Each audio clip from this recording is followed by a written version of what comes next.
transformation de l'Afrique vers le monde. Canap 54, Canap 54, Canap 54, Canap TV. Africa 54 est la première chaîne de télévision panafricaine, généraliste et d'information de l'Afrique vers le monde. Chaque pays africain devrait avoir un représentant œuvrant en son sein afin de permettre l'éclosion des talents, pouvant également jouer de pont avec nos pays respectifs. Bref, nous sommes panafricanistes au sens absolu du terme. Canal Africa 54, dans sa devise, la première chaîne généraliste, culturelle et d'information de l'Afrique vers le monde.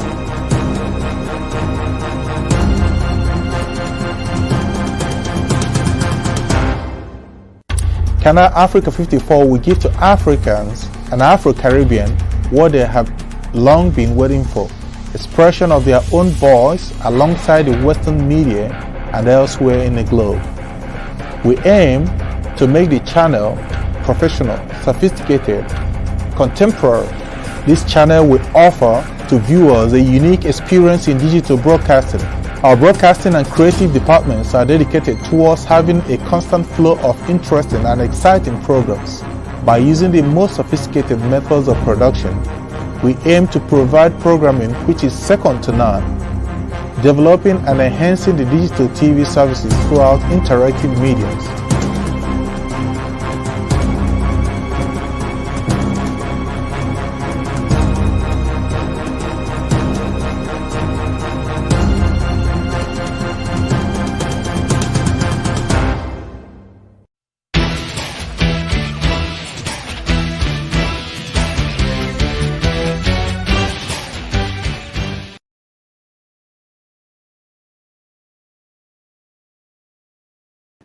Bonsoir et bienvenue à notre émission Géopolitique, émission au cours de laquelle nous allons encore une fois parler du continent africain pour donner des éclaircissements sur différents sujets qui touchent le continent. Le continent africain est un continent justement qui est convoité par la plupart des pays, la plupart des nations à travers le monde. À chaque fois qu'il y a une situation qui touche le continent, les intelligences se réveillent, les hommes justement attachés à ce continent, les panafricanistes, se réveillent justement pour défendre la cause de tel ou tel pays qui est concerné par une situation. Comme vous le savez, le Tchad est un pays aujourd'hui qui est en train de traverser un moment difficile de son histoire. La mort du président Idriss Déby Itno a marqué les esprits de tous les Africains. Les médias occidentaux n'en parlaient pas suffisamment. Mais par contre, nous qui sommes des Africains, nous qui détenons justement les organes de presse et les médias de communication, nous sommes appelés justement à communiquer, à défendre la cause de notre terroir. Le terroir qui est le nôtre, c'est le continent africain. Nous allons parler ce soir avec un grand plaisir, en tout cas, avec un panel de Tchadiens, un panel des intellectuels tchadiens qui sont ici justement en Europe, qui vont essayer d'analyser avec nous ensemble la situation actuelle au Tchad. Le pays a connu récemment l'assassinat ou la mort, en tout cas causée par un événement que seuls les Tchadiens et nous, Africains, nous allons tenter justement d'éclairer. Nous allons parler d'une part des causes de la mort du maréchal Idriss Déby Itno. Nous verrons également de la situation concernant la crédibilité ou non-crédibilité du Conseil militaire de transition qui est en place, qui a pris le pouvoir aujourd'hui. Est-ce que cette prise de pouvoir est un coup d'État ou une prise de pouvoir logique? Troisième point qui va nous permettre de parler ce soir, c'est de voir l'influence de la diaspora tchadienne. Est-ce que l'influence de la diaspora aujourd'hui va peser sur le comportement des acteurs politiques au Tchad? Et enfin, nous parlerons de la place de l'opposition politique, qui est sur place, qui lutte, qui met justement ce conseil militaire en difficulté au niveau des échanges dans les débats politiques. Et pour donc alimenter ce grand débat de ce soir, nous avons des frères, des confrères africains qui sont tous tchadiens, qui vont essayer de nous éclairer sur les différents points que nous venions d'évoquer. Nous avons d'une part M. Makaïla Gebla. Il est journaliste, il est installé en France. Monsieur Makaïla, bonsoir. Bonsoir René, merci beaucoup Nous de avons m'avoir également invité. M. Mohamed Saleh Ibni. M. Mohamed Saleh est aussi intellectuel, il est installé en France. Messieurs, bonsoir. Nous avons M. Saleh Daouda. M. Saleh Daouda, bonsoir. Oui, bonsoir, monsieur René. Et voilà, et enfin, nous avons M. Babacar Saleh. Bonsoir, messieurs. Bonsoir, c'est M. Abakar Moussa. Voilà, messieurs, en tout cas, bienvenue à notre première émission de débat pour parler du Tchad de ce soir. C'est avec vous que nous allons justement parler. Vous êtes aujourd'hui affligé par la situation qui se passe dans votre pays.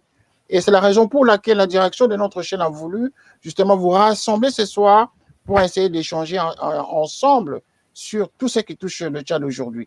Vous avez organisé un grand rassemblement aujourd'hui en France, un grand événement aujourd'hui en France, et donc les médias en ont parlé, et c'est une autre raison qui nous a permis justement de vous contacter pour que nous puissions justement expliquer aux gens qu'est-ce qui s'est passé réellement au Tchad.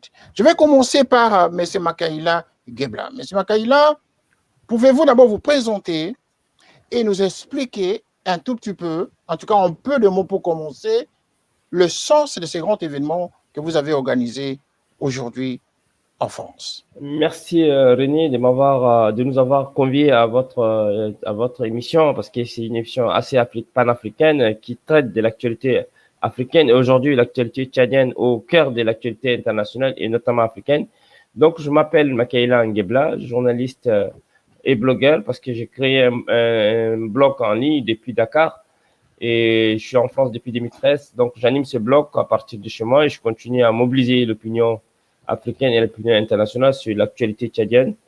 Alors, effectivement, pour répondre à votre question, le sens de cette deuxième manifestation gigantesque qui a été organisée à Paris est lié également à la situation du Tchad. Vous savez, le Tchad est depuis 30 ans dirigé par un homme qui s'appelait Idriss Déby, un militaire, qui a su s'imposer contre la volonté de son peuple et s'imposer également contre la volonté de la communauté internationale. Et donc, cet homme qui a tenu d'une main de fer pendant 30 ans le Tchad a disparu mystérieusement, tragiquement d'ailleurs, suite à l'incursion des groupes rebelles, notamment le mouvement du FAC, le Front pour l'alternance et la concorde au Tchad, un mouvement d'opposition armée, qui, du fait que M. Déby, qui a refusé, comme je vous le disais, qui a refusé toute tentative de dialogue avec son opposition démocratique, avec la société civile, avec le mouvement citoyen, avec nous autres, la diaspora, cette obsession d'Idriss Déby à se maintenir au pouvoir contre vent et marée et contre la volonté de son peuple a amené les éléments du FACT à lancer une grande offensive à partir de la frontière tchado-libyenne jusqu'à prendre quelques villes du nord du Tchad. Et puis Déby, le connaissant comme il s'est défini lui-même comme un guerrier, il a voulu aller lui-même au front. Et c'est dans les affrontements que M. Déby a été tué par les éléments du FACT. Avec lui, plusieurs gardes du corps ont trouvé la mort. Et cette situation a créé un vide terrible parce que Déby, qui n'a pas créé les conditions d'une alternance au Tchad, on a vu que sa mort a précipité encore la prise du pouvoir par son fils qui s'appelait Mohamed Idriss Déby. Et donc, dans ces cas de figure, on estime que le pouvoir sera concentré encore une fois de plus et c'est la continuité. Avant d'arriver au détail, la suite des événements, suivant les conducteurs de l'émission, oui. Je vais d'abord passer la parole justement à M. Mohamed Saleh Ibni Oumar pour le mot d'introduction. Je souhaiterais en tout cas que chacun de vous se présente d'abord à nos téléspectateurs qui ne vous connaissent pas du tout, pour qu'ils aient une image justement de la qualité des intervenants que nous avons ce soir. M. Mohamed Ibni. Voilà. Oui, bonjour cher monsieur. Je suis donc monsieur Mohamed Saleh Ibni Oumar. Je suis responsable, je dirige une ONG dont les actions sont centrées sur la gouvernance démocratique, une ONG basée au Tchad et avec des bureaux au Niger. Et là, je suis de passage sur Paris. Et depuis, voilà, nous sommes une structure qui était d'ailleurs impliquée dans le processus électoral qui a vu les élections le 11 avril 2021 au Tchad et nous nous sommes retirés de ce processus suite à des incidents qui se sont passés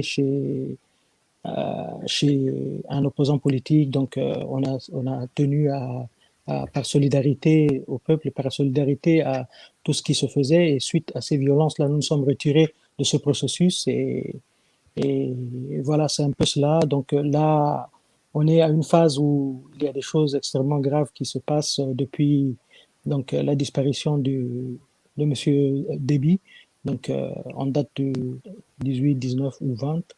Et depuis, il y a quand même beaucoup de choses qui se passent et il y a un coup d'État qui s'est opéré et nous faisons partie des segments de la société, aussi bien de l'opposition, des ONG, des structures, forces vives de la nation qui ont pris position pour dénoncer cette manière anticonstitutionnelle de procéder. Et nous avons dénoncé, notamment nous avons pris nos éléments, nos membres ont pris part aux manifestations qui sont déroulées à N'Djamena et en Provence. Et une manifestation qui a été fortement réprimée. Et nous avons dénoncé cela et nous poursuivons donc notre travail de plaidoyer pour qu'enfin, en fait, au Tchad, on revienne à des sentiments normaux, plus normaux. Donc, on aura le temps de développer avec les autres amis. Et donc, pour un début, c'est un peu cela. Voilà, c'est une structure, mais qui est basée un peu, dont les actions sont centrées sur la citoyenneté, promotion de la démocratie, et d'où, voilà, l'intérêt un peu de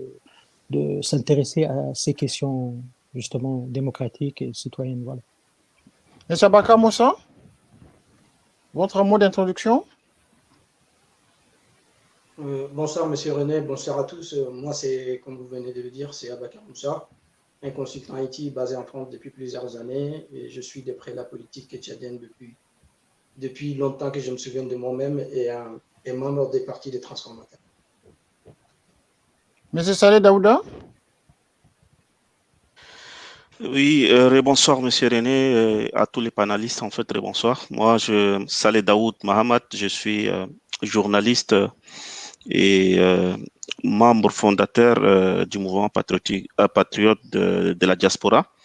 Et je gère aussi un site d'information qui s'appelle Naïl Info. D'accord. Eh bien voilà, la présentation elle est faite. Hein, tout le monde est en train de vous suivre, du moins nos téléspectateurs habituels sont en train de vous suivre justement. Et la plupart sont ravis justement de voir les frères africains venir sur le duplex de cette chaîne Canal Africa 54. Merci en tout cas, mes frères, d'être avec nous ce soir. Alors, la question que je vais poser, c'est une question en tout cas qui vous concerne tous. Et chacun qui se sentirait beaucoup plus emporté par les éléments de réponse peut commencer au choix où je vais désigner au hasard comme ça, qui peut nous aider à comprendre qui a tué le maréchal Idriss Déby Itno. Dans quelles circonstances le maréchal est mort? Il se passe beaucoup de spéculations, beaucoup de on-dit. Un tel dit il a été assassiné par les Français. D'autres disent qu'il a été assassiné par un garde du corps. Certains vont jusqu'à dire que non, c'est la révolution de palais. Qu'est-ce qu'il en est au juste? Qui peut répondre d'abord à cette question pour commencer? Au hasard. J'aimerais me lancer à l'eau. Oui. Après, c'est une question, donc on est dans un débat, on est obligé de répondre. Mais pour moi, bien sûr, cette question, elle est moins importante que le reste. Je dirais d'emblée que... On va y aller, hein, c'est juste pour aider les gens à comprendre, pour sortir des rumeurs qui circulent. Ben, je suis d'accord avec vous. Donc, j'aimerais juste dire que Déby fait partie du passé, même si sa tentacule reste encore sur le Tchad et que voilà, nous continuons dans cette logique du Déby et de sa dynastie. Pour dire un mot, Déby a fait 30 ans et Déby, le régime de Déby a connu pas moins de 20 rébellions. Dans toutes ces années, Déby n'est pas tombé. Maintenant que Déby a été mis de hors-jeu par les éléments du fact, on cherche, c'est toujours en fait les fables autour des morts qui deviennent des héros, qu'on essaie de savoir qui a tué qui. Ce qui est sûr, la thèse la plus plausible, selon moi, en tout cas je parle sous le contrôle de mes camarades, Déby serait tombé au combat. Déby, le connaissant du fait que je suis tchadien, si c'est quelqu'un qu'on pouvait rapidement éliminer, je ne sais plus, dans un salon ou quelque part, ça serait. Donc, on n'a pas, le soir où on a annoncé son décès et les jours qui ont suivi, les jours d'avant, on n'a pas entendu de coups de tir au niveau du palais, ni nuit à la présidence d'Njamena. Donc la thèse la plus plausible serait que Déby a réussi 2 balles au combat, une sur la tête, l'autre sur la poitrine gauche. C'est ce qui a entraîné son décès. Donc après l'engouement, le fable et les médisances qui sont autour de ces sujets-là, en tout cas, pour moi, ça va de bon train et ça atténue ou ça délocalise le débat. Alors que les Tchadiens, aujourd'hui, ils veulent aller à autre chose. Mais tout de même, on est dans un débat, on est obligé de répondre. Et je suis d'accord avec vous que ça a pris une part belle. Et c'est parti dans toutes les théories. Chacun va, en fait, spéculant qu'il est mort dans le palais et en présence de certains généraux français. Pour d'autres, assassinés par ses fils. Pour d'autres, par la France. Pour moi, en tout cas, ce qui est sûr, la thèse la plus plausible, qui serait blessé au combat par les éléments du fact. Et on ne peut pas enlever ces mérites-là à ces jeunes vaillants combattants qui ont mis en déroute ces messieurs. Tout à fait. Alors, Monsieur Omar Ebni, avez-vous la même version des faits? Bon, c'est une question dont on ne s'est pas trop intéressé. Pourquoi? Parce qu'en fait, voilà, c'est quand même le plus haut magistrat du pays qui décède dans des conditions, voilà, des conditions dans lesquelles il est mort. Cela nous a vraiment peu importé parce que cela peu importe. Pourquoi? Parce que certes, c'est tragique, mais ce qui s'est passé, c'est qu'au Tchad, ça a été toujours des longues traditions de rébellion et il y a pas mal de responsables politiques, même de l'opposition, qui ont décrié de la manière dans laquelle lui, parfois, en tant que chef d'État, il allait au front. Dernièrement, c'était au lac Tchad. Et enfin, quand on dirige la destinée d'un État, on doit également se préserver. Donc, ce qui s'est passé, c'est quelque chose qui ne devrait pas normalement dans une république normale arriver, mais c'est le destin et c'est arrivé. Et nous, on s'intéresse beaucoup plus maintenant, que ce soit une mort tragique ou une mort naturelle, il y a des mécanismes constitutionnels par lesquels la succession peut s'opérer et c'est cela qui nous intéresse beaucoup plus. Donc, on a pas mal entendu ça et là, des théories sur ce qui s'est passé, mais finalement, ce qui est plus important, on s'est focalisé beaucoup plus sur autre chose. Voilà. Voilà, sur autre chose, c'est-à-dire l'avenir du Tchad après Absolument. Après Itno, après Déby. À moins que M. Daouda ou M. Gebla voudraient ajouter un élément en plus, sinon nous allons passer à la première partie de l'émission. Voilà, moi je vais ajouter un élément. Je pense que la mort, comme vous l'avez dit, la mort d'Idriss Déby dans ces conditions ne peut être qu'imputée à la rébellion, étant donné que M. Déby, comme disait Saleh Ibni, c'est qu'il a été plusieurs fois à des fronts têtes d'affrontement, que ce soit avec le FUC, le Front Uni pour le Changement à l'est du Tchad, avec les éléments de l'UFR, l'Union des forces de la résistance, et avec sur le tête des affrontements face aux groupes terroristes, il a voulu lui-même être à la tête du peloton armé. Et donc, son intransigeance de vouloir coûte que coûte diriger des combats aussi violents, elle lui a valu cette mort tragique et qui était pratiquement attendue, hein, parce qu'il il s'est positionné au Tchad, comme je vous l'ai dit, hein, comme un guerrier. Et au plan africain également, il s'est positionné comme un guerrier parce qu'on l'a vu plusieurs fois au Mali, au Niger, et c'est lui-même qui pilotait donc face aux éléments. Et nous avons toujours dit à des médias internationaux, quand il s'agit d'une rébellion tchadienne, il faut que Déby fasse attention parce que la rébellion tchadienne est plus sérieuse que les groupes terroristes qui sont au Sahel. Et la preuve, c'est qu'en 2006, les rebelles tchadiens ont transpercé pratiquement tous les territoires de l'Est du Tchad jusqu'à confiner Déby. En 2008, pareil. Donc, toute rébellion au Tchad, qu'elle soit du nord, de l'Est à l'Ouest, ou du Sud, c'est des rébellions redoutables. Et face à Déby, c'est des rébellions qui peuvent quand même résister longtemps. N'eût été l'intervention de la France, je pense que Déby serait déjà abattu depuis longtemps, depuis les rébellions qui ont vu le jour à l'est du Tchad et qui continuent à exister au Tchad. Voilà, merci. Monsieur Daouda? Micro. René, c'est vrai que c'est... Oui.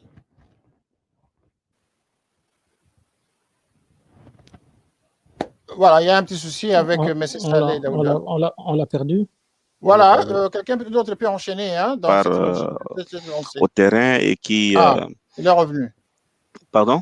Oui, nous vous écoutons. On vous a Ah, perdu un court instant, vous savez. ah, là, vous m'écoutez là? Oui, oui, c'est bon, Oui. c'est bon. Ouais, mais moi, je disais tout à l'heure que plusieurs personnes qui ont demandé, et des organisations internationales qui ont demandé une enquête pour savoir réellement quelle est la cause ou bien dans quelles circonstances le président Déby est mort. Donc, je me préserve jusqu'à ce que l'enquête aboutisse ou soit qu'il diligente une enquête pour savoir réellement dans quelles conditions et comment le président Déby est décédé est mort. Et en ce moment-là, nous pouvons s'affirmer. Ça voudrait dire que toutes les supputations, toutes les rumeurs que nous entendons dans les différents réseaux ne sont pas de propos que nous pouvons prendre en considération. C'est-à-dire qu'il Bon, pourrait y avoir une espèce de vengeance à l'interne ou une révolution de palais carrément, bon voilà, qui s'est revenue soit de la famille ou de l'entourage direct du chef de l'État qui a voulu en finir avec lui. C'est une pour enquête qui l'instant, il déterminera. y a des hypothèses. Il y a des hypothèses qui tiennent encore. La première hypothèse, c'est qu'il est mort, qu'il est tombé sur le champ de bataille face aux rebelles qui ont rentré depuis la Libye.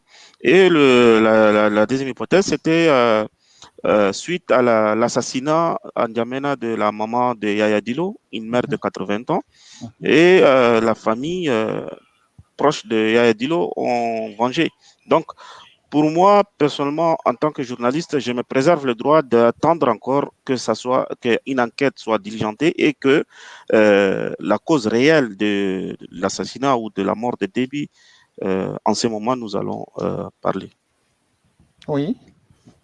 Monsieur Gebla, vous voulez ajouter des éléments? Mais justement, effectivement, c'est que vous savez très bien que M. Déby, il y a beaucoup de situations qui ont été conjuguées ces derniers temps.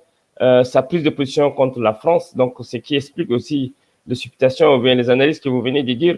Et M. Daoud évoquait que l'assassinat de la mère d'un opposant qui s'appelait Dulo, dont la maison, le domicile familial, ce domicile a été attaqué par des chars de combat de la présence. Et la particularité de ce type, c'est que lui-même, il est membre de la famille d'Idriss Déby. Et donc, c'est ça qui était à l'origine, je disais, de rumeurs ou bien de supputations. Et il faut ajouter à cela l'incursion des groupes rebelles sur le territoire tchadien qui serait fondamentalement et forcément à l'origine de la mort d'Idriss Déby. Donc, tous les éléments, donc, le clash avec la France, parce qu'il a clashé avec la France, il avait accusé plusieurs fois les Français d'avoir tué un ancien président qui s'appelait Ngarta Tomalbaye.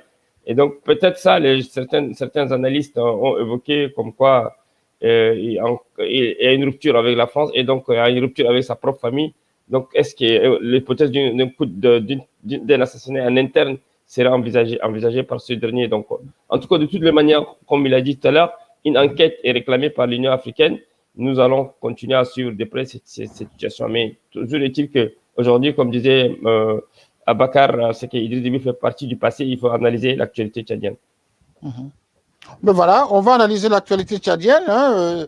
Cette première partie de l'émission, c'était justement pour quand même savoir comment est-ce qu'un grand homme, un chef d'État en tout cas, de surcroît, qui soit tombé de la manière dont il est tombé sur le front, devrait quand même susciter beaucoup d'émotions et de passions. Il est vrai qu'il ne serait pas le premier à être tombé sur les champs de bataille. Hein. Beaucoup de chefs d'État aussi en ont subi autant que lui, mais n'empêche que l'on puisse en parler justement pour éclairer l'opinion de ceux qui, de loin, cherchent à comprendre qu'est-ce qui s'est passé réellement au Tchad. Voilà. Nous allons parler de la crédibilité maintenant. Est-ce que le coup d'État, s'agit-il d'un coup d'État actuellement au Tchad, avec le Conseil militaire de transition? Et qu'est-ce que vous aimeriez que ce Conseil de transition fasse pour autant que les informations que nous recevons nous disent qu'au lendemain de l'annonce de la mort du président Idriss Déby, selon la Constitution, bien sûr, c'est le président de l'Assemblée nationale qui devait prendre les rênes du pouvoir, mais que ce dernier aurait été approché de manière directe, que bon, lui n'a pas voulu justement prendre les responsabilités, disons que lui ne connaissait pas les intentions réelles de la junte militaire, des militaires. Et qu'en même temps, il a évoqué un problème lié à sa santé. Est-ce que vous pensez que ces deux arguments suffisent justement pour que le CNT prenne les responsabilités justement de conduire le pays? Et en quoi c'est un coup d'État? Pas du tout. Je pense que c'est un coup d'État, hein. C'est un coup d'État. Et nous qui sommes observateurs privilégiés de la scène politique tchadienne, nous avons su très bien que Déby, le clan Déby n'acceptera pas que le pouvoir revienne à l'ordre constitutionnel, c'est-à-dire au président de l'Assemblée nationale. Donc on savait, on était pertinemment convaincus qu'ils n'allaient pas accepter que le président de l'Assemblée prenne le pouvoir une fois que Déby meurt, qu'il soit mort, même si ce soit une mort naturelle ou pas. Maintenant, le cas de figure selon lequel le président de l'Assemblée aurait désisté et qu'il a justifié effectivement son désistement par une prétendue maladie, c'est tout à fait faux. D'après les informations que nous avons recueillies depuis N'Djamena, c'est que le président de l'Assemblée nationale, Haroun Kabadi, était séquestré à la veille après l'assassinat, enfin, le décès de Driss Déby. Il a été séquestré. Ils l'ont confiné dans une chambre chez lui ou bien dans une cellule jusqu'à ce que le conseil militaire de détention soit effectif et donc justifié, donc valider effectivement la prise du pouvoir par son fils, le général Mamad Idriss Déby. Et donc, dans ces cas de figure, si le président de l'Assemblée nationale était, comme on le dit, qui était malade, il y a un premier vice-président, il y a un deuxième vice-président, il y a jusqu'à un sixième vice-président. Et donc, ils auraient dit comment se consulter les vice-présidents ou bien les premiers, deuxième vice-présidents jusqu'au sixième vice-président, ils ne l'ont pas fait. Donc, c'est pourquoi ils ont écarté totalement l'ordre constitutionnel. Et donc, pour nous, c'est un coup d'État institutionnel et constitutionnel. Institutionnel parce que le gouvernement a été complètement démis. Constitutionnel parce qu'effectivement, la constitution n'a pas été respectée. Et donc, ces gens, ils sont dans une posture de confiscation du pouvoir, de la succession monarchique et dynastique, et surtout d'une mode de dévotion qui est totalement anachronique et antidémocratique. Donc, ce qui a amené à la cristallisation de l'opinion publique tchadienne et surtout un certain nombre d'observateurs internationaux qui aujourd'hui font du Tchad effectivement l'abcès de fixation de l'une des crises africaines. Et donc, finalement, d'après vous, il s'agit carrément d'un coup d'État et que le président de l'Assemblée nationale, justement, a été séquestré, a été mis en difficulté, justement, d'assumer ses responsabilités. C'est ce que vous voulez nous dire pour contredire, justement, les propos que nous avons suivis à partir du Tchad, hein? Oui, c'est justement, c'est affligeant quand on entend le ministre des Affaires étrangères français, Jean-Yves Le Drian, disait que, justifiant dans les médias français en disant que c'est le président de l'Assemblée nationale qui a désisté et qui est le pouvoir face à la question de la sécurité au Tchad. Le général Mamad Idriss Déby a décidé de prendre les choses en main. Donc, nous pensons que la diplomatie française, cette fois-ci, a fait une communication trop bancale et extrêmement dangereuse qui n'honore pas effectivement son image en tant qu'une grande démocratie dans le monde. Et donc, je pense qu'on comprend les liens entre M. Jean-Yves Le Drian et le pouvoir d'Idriss Déby, hein, parce que c'est des liens qui sont très forts. Donc, vu que l'armée tchadienne intervient aux côtés des troupes françaises, la France a totalement verrouillé l'espace de liberté au Tchad, en fermant les yeux sur les dérives autocratiques d'Idriss Déby. Aujourd'hui, ils ont consolidé son fils. Et donc, ce qui, aujourd'hui, crée une tension dans le pays. Mais c'est Mamad Saleh. Avez-vous la même lecture? Faites-vous la même lecture de la situation? Bon, notre lecture est à peu près la même, hein. Vous savez que ce qui s'est passé, nous, on ne peut que le qualifier de coup d'État constitutionnel et au niveau institutionnel également. Pourquoi? Parce que les choses se sont accélérées et au niveau de la Constitution, les choses sont claires. Normalement, comme Makaïla l'a expliqué très clairement, en fait, il n'y a pas à demander au président de l'Assemblée. En fait, le président de l'Assemblée est de fait, il assure de fait l'intérim. S'il n'est pas capable, on descend vers les autres vice-présidents. Il y en a jusqu'à 5 à 6. Et d'ailleurs, d'autres se sont même exprimés. Là, on a eu des échanges avec le 5e, 4e vice-président, et surtout le 5e, voilà, qui a dit clairement et qui a posé une question en assemblée, voilà, au président de l'Assemblée, qui a dit qu'ils étaient là pas plus loin qu'avant-hier, qu'ils étaient voilà, là pour analyser, étudier autre chose, voilà, et qu'il n'était pas question de répondre à cette question à ce moment donné. Donc, en fait, c'est une haute trahison même du président de l'Assemblée. Dans ces conditions, c'est extrêmement grave. Donc, nous, vraiment, cette formule-là, de la manière dont ça s'est passé, et voilà, cette formule avec le CMT, c'est quelque chose que nous avons dénoncé. Et il y a une grande frange des forces vives de la nation, et tout le monde a été dehors mardi dernier à l'appel des différentes corporations, des différents syndicats, opposition, forces politiques et forces de la société civile. Voilà, on voyait bien.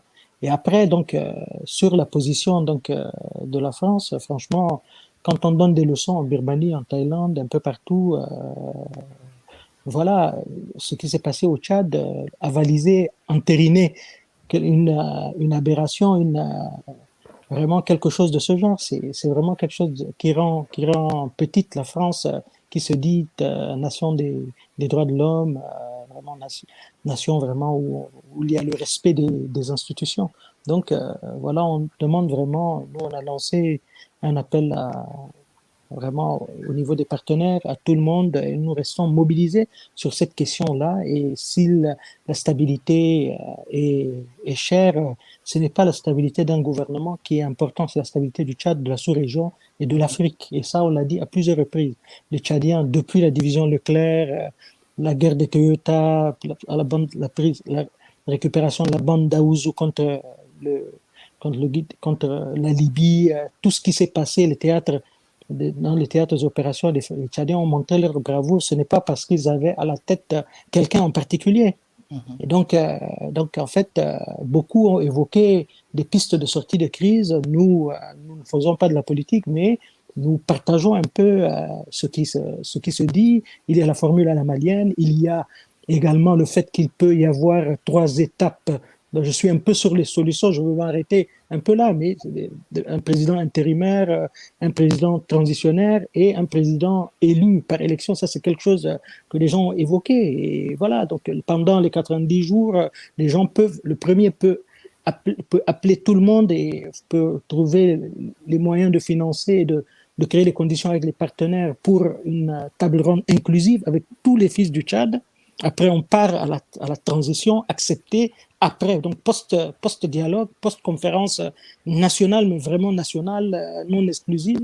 Et après, donc voilà, de cela peut découler vraiment des organes qui peuvent, avec des cahiers de charges précis et tout ça, qui peuvent bien donc jeter les bases d'une vraie démocratie avec des élections, mais crédibles pour une fois au Tchad et apaisées. Voilà. Sans mettre une partie de la population sur le bord de la route. Donc, c'est ce que nous-mêmes, en tant que structure de développement, voilà, qui a vraiment, qui se bat, voilà, pour la démocratie, c'est ce que nous recherchons, voilà.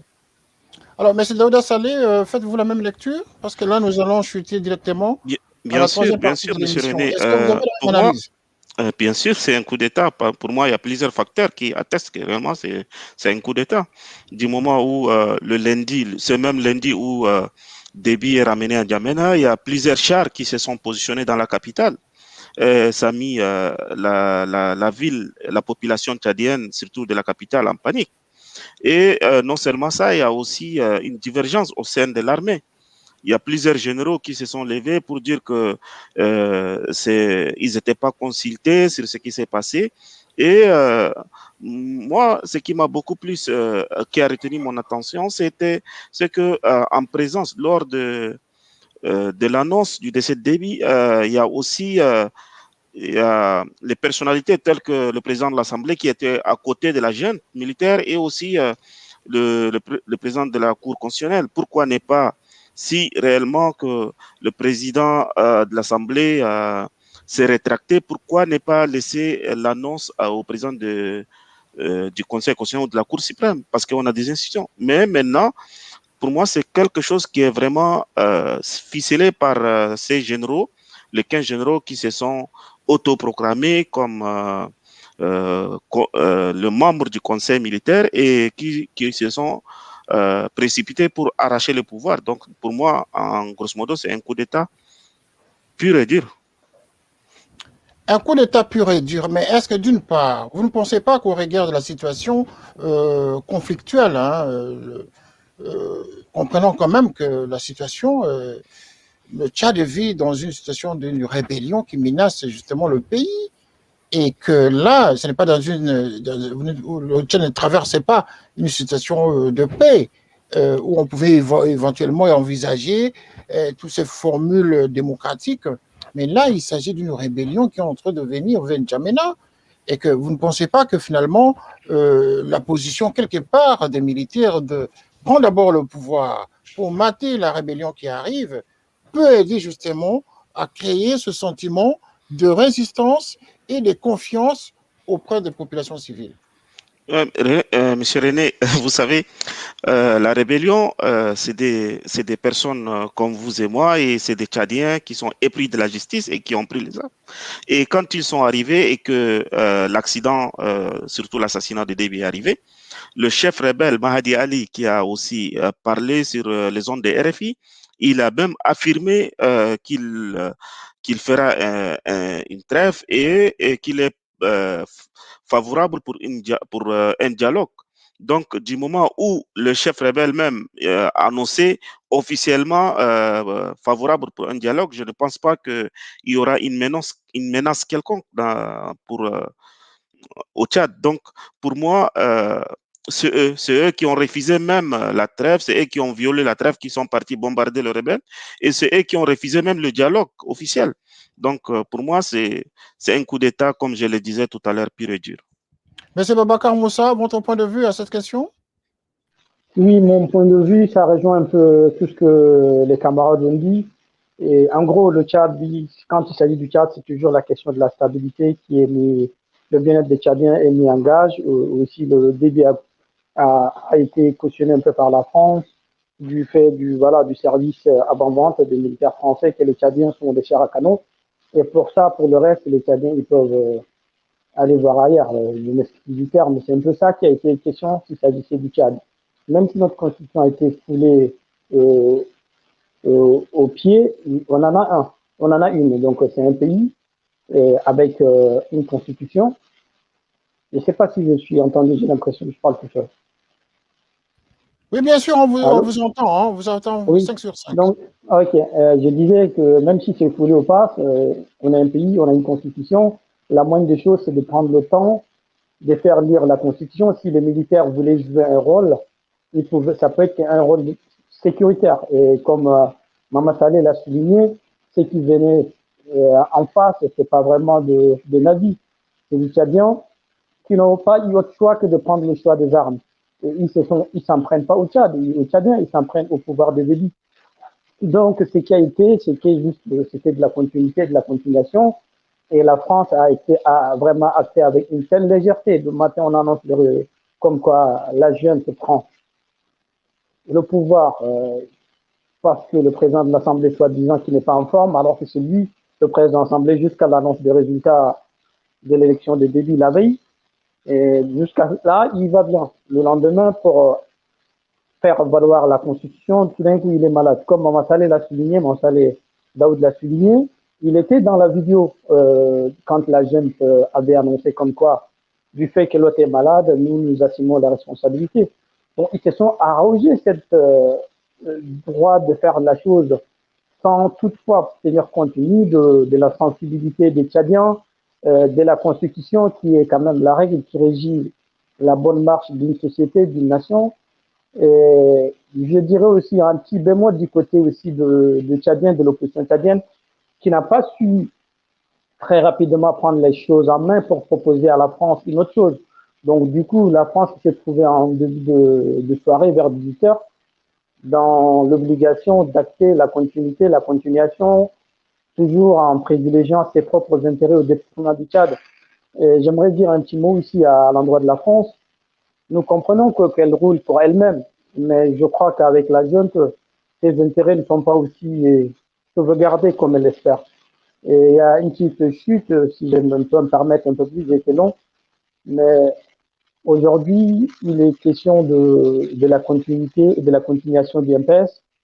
Cette même junte que hier, il y a des échos ici et là, suite à la présence de la Commission africaine en N'Djamena pour voir la situation de la crise tchadienne. On a eu écho comme quoi que le premier vice-président de l'Assemblée, M. Khadam, si je veux le bon nom, qui devrait remplacer la junte à la tête du pays, donc il serait d'une transition pacifique, comme l'espéraient les Tchadiens. Aujourd'hui, au journal de 20h, ce n'est plus le cas, mais on a vu la même junte organiser un gouvernement avec la famille MPS et avec quelques opposants historiques sur qui le peuple tchadien a beaucoup d'aspirations, a beaucoup d'espoir, qui se sont rangés dans ce gouvernement de la trahison. C'est comme ça que moi je l'appelle. Donc voilà, en somme-nous, les choses sont un peu biaisées. La lutte est aussi a reçu un petit mou du fait que certaines personnes, que les Tchadiens comptaient sur eux pour élever cette lutte-là afin de, pour une fois, aspirer à une vraie démocratie. Les Tchadiens, on n'est pas aussi les damnés de la terre. On est appelé aussi à vivre, à jouir de ces modes de règne démocratique que tout le monde a droit. Aujourd'hui, c'est encore biaisé, c'est toujours les intérêts des uns et des autres qui a primé sur l'intérêt commun. Donc voilà la situation dans laquelle nous sommes. Et donc, pour conclure cette partie de l'émission, nous pouvons dire aujourd'hui ou ce soir, par rapport aux différentes manifestations que vous organisez, qu'aucun Tchadien ne fait confiance à ces conseils militaires de transition. Aucun Tchadien du bon côté de l'histoire, en tout cas, et qui se bat pour l'intérêt commun. Et de quoi vous avez peur? Ce n'est pas une question de peur, c'est une question de dignité humaine. Vous comprenez que les Tchadiens ont souffert pendant 30 ans de ces mêmes règnes. 30 ans de règne où les gens ils n'ont pas accès à l'eau, à l'électricité, au minimum vitaux. Allez faire un petit tour en N'Djamena et vous verrez, aujourd'hui le Tchad, même si tant bien que mal on a accès à certains minimums que le monde a accès tels que la technologie, mais du point du reste, les gens vivent au 16e siècle. Les gens ils vont dans la maison d'à côté pour puiser de l'eau, pour aller à l'hôpital. Allez faire un tour dans les hôpitaux tchadiens. C'est pas un endroit où une personne peut se soigner. Pour vous faire le parallèle de cela, tous les cadres, que ce soit du gouvernement, que ce soit du privé, il n'y a personne qui se soigne au Tchad. Donc c'est un pays, de non-pays, qui tourne avec des institutions, avec le minimum, que les gens se renflouent les poches. Donc il y a des super Tchadiens, il y a des Tchadiens qui sont en bas et qui regardent les autres de haut. Donc on ne peut pas avoir dans un même pays deux poids deux mesures des Tchadiens, des super Tchadiens et des Tchadiens qui n'ont droit à rien, à part rester et aduler ceux-là. Donc ça a duré 30 ans. Maintenant qu'une fenêtre s'ouvre aux Tchadiens et à la France, qu'on a compris que c'était 30 ans avec Déby, c'était compliqué parce qu'ils faisaient l'affaire. Ils l'ont traîné avec eux. Maintenant qu'il y a une porte qui s'ouvre à nous deux, ils ont opté pour la continuité. Et nous autres Tchadiens, on ne pourrait pas aussi, après 30 ans de souffrance, avec un minimum, avec des conditions macabres de vie, continuer avec les fils espérance. Voilà, il n'y a pas de stabilité au Tchad. On ne peut pas parler de stabilité quand le président est mort le soir où on annonce ses résultats. Vous comprenez? Comment se fait-il que quelqu'un qui se dit avec un règne démocratique, le soir de la proclamation de ses résultats, il serait peut-être sur son lit de mort ou il est encore au combat? Vous comprenez l'incohérence de la situation tchadienne? Donc au Tchad, les Tchadiens épris de justice, ceux qui se battent pour le droit de tout le monde, ils ne peuvent pas se reconnaître dans la continuité de ces fils-là. On n'a pas payé ces lourds tributs pour continuer avec ceux-là à la tête du pays. Voilà. Et donc, c'est plutôt la succession par rapport au nom patronyme et de Déby qui gêne le plus parce que c'est son fils qui est désigné comme ça, le successeur de son père. C'est plutôt ça qui gêne un peu. Non, c'est pas que ça. Le fait que ça soit cela, déjà, c'est un problème. On n'est pas dans une dynastie, on est dans une république. Déjà, ça pourrait pas se passer comme ça. Et de deux, quelle légitimité ils ont du fait que ça soit que eux? On pourrait comprendre, par exemple, prenons un exemple simple du Rwanda, ou un pays où la démocratie est un peu biaisée. Mais les Rwandais, pour autant, ils sont pas malheureux. Là, aujourd'hui, Kagame qui tombe, ou peut-être il y a quelqu'un de la même team de Kagame qui porterait la même idéologie pour faire avancer les choses. Peut-être je ne parlerai pas au nom du Rwandais. Si c'était le Tchad, on pourrait comprendre. Un gouvernement, un régime de 30 ans de répression, d'humiliation, d'injustice, qui n'a rien proposé aux Tchadiens que de la répression et du mépris, sous quel argument nous on peut accepter de continuer dans ça, à moins qu'on soit sous de mazo.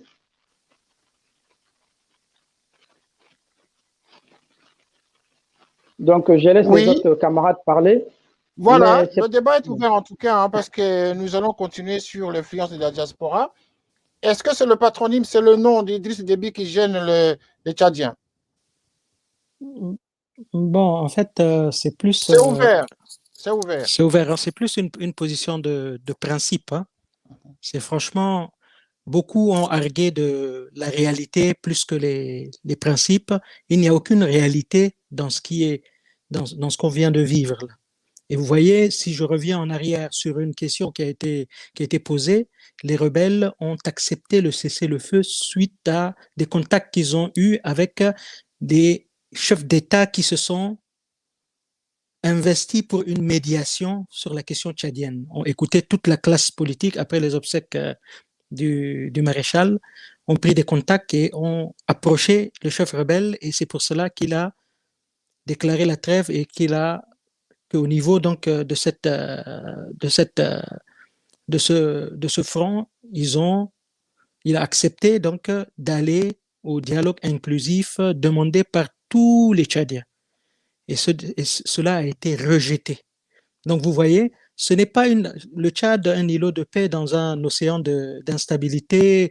C'était une fiction, et avec la progéniture, ça devient encore une fiction que les partenaires, et notamment la France, veut nous faire avaler. En fait, cette situation-là, le Tchad, c'est depuis toujours une longue tradition de mouvements armés, et ce qui s'est passé est certes grave parce que le chef d'État y est passé, mais c'est quelque chose de classique, et c'est parce que il n'y a jamais eu de dialogue, une politique de segmentation, de main tendue vraiment segmentée. C'est pour ça que la question tchadienne n'a jamais été abordée par le meilleur bout. Tout le monde est d'accord avec le principe de table ronde inclusive, et c'est ça qui va jeter les bases d'une réelle alternance, d'une vraie démocratie. Ne nous leurrons pas. Et donc, c'est pour ça que tout le monde soutient donc cette initiative-là. Il n'y a pas quelque chose il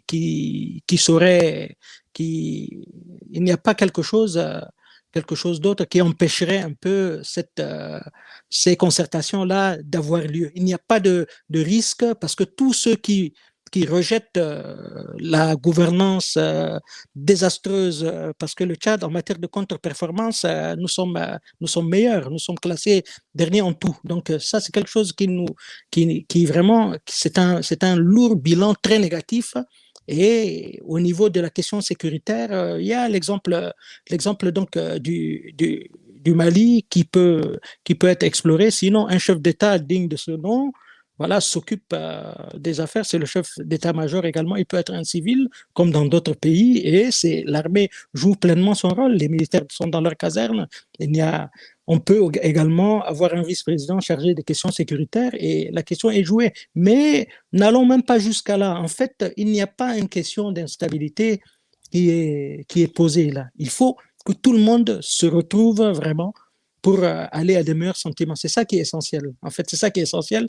Tout ce qui est brandi un peu ça et là, c'est pour nous faire un peu, voilà, avaler ce que tout le monde rejette, et ce qui a vraiment rendu tout Tchadien triste, c'est qu'une fenêtre d'opportunité est en train de s'ouvrir, et finalement, la France est en train de la refermer. Voilà. Vous savez que dans des pourparlers, sans vous couper la parole, vous savez, dans des pourparlers et tout ça, l'Allemagne, la déclaration de Macron aux obsèques de Déby, l'Allemagne n'a pas gobé. Et même Tshisekedi, le président Tshisekedi, il y a eu un rétropédalage lors de la venue de Tshisekedi à l'Élysée, donc où le président Macron s'est exprimé, mais ce qu'il a dit n'efface en rien tout le plan qu'ils sont en train de mettre en place. En fait,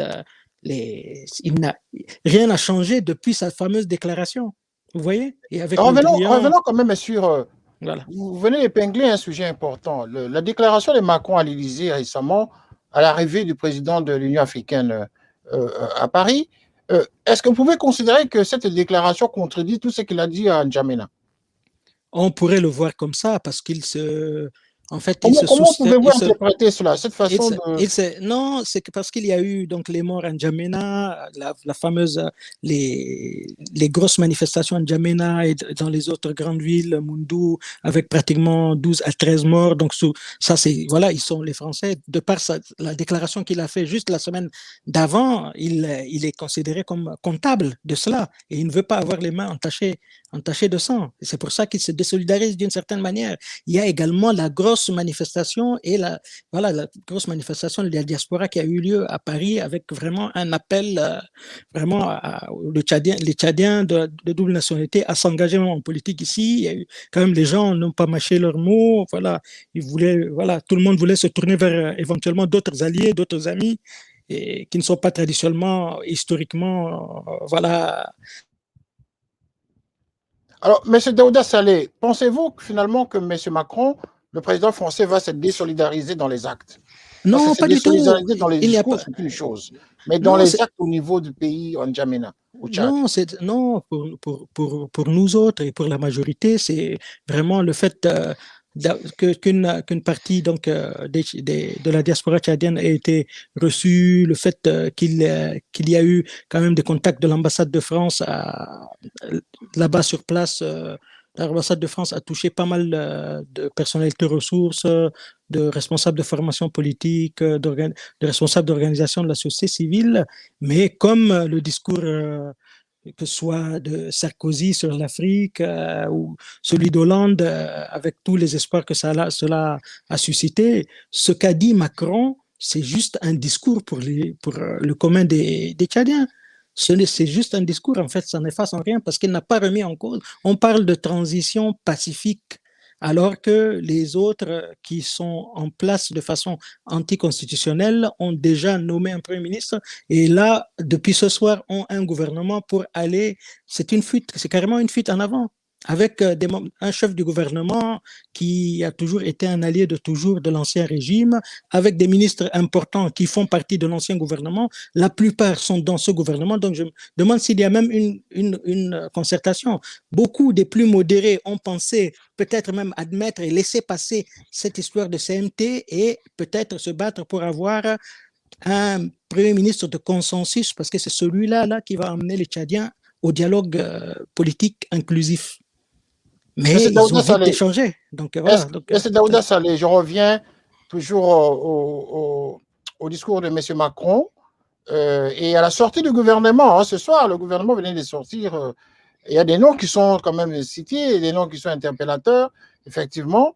M. Daouda Saleh, j'aimerais que vous donniez votre lecture, d'une part, de l'allocution du président français par rapport à la condamnation qu'il venait de faire sur le CNT, et également nous dire qu'est-ce que vous croyez, est-ce que vous croyez au gouvernement qui est annoncé depuis ce soir? Vous savez, avant de donner mon avis, je voudrais d'abord soulever quelques équivoques.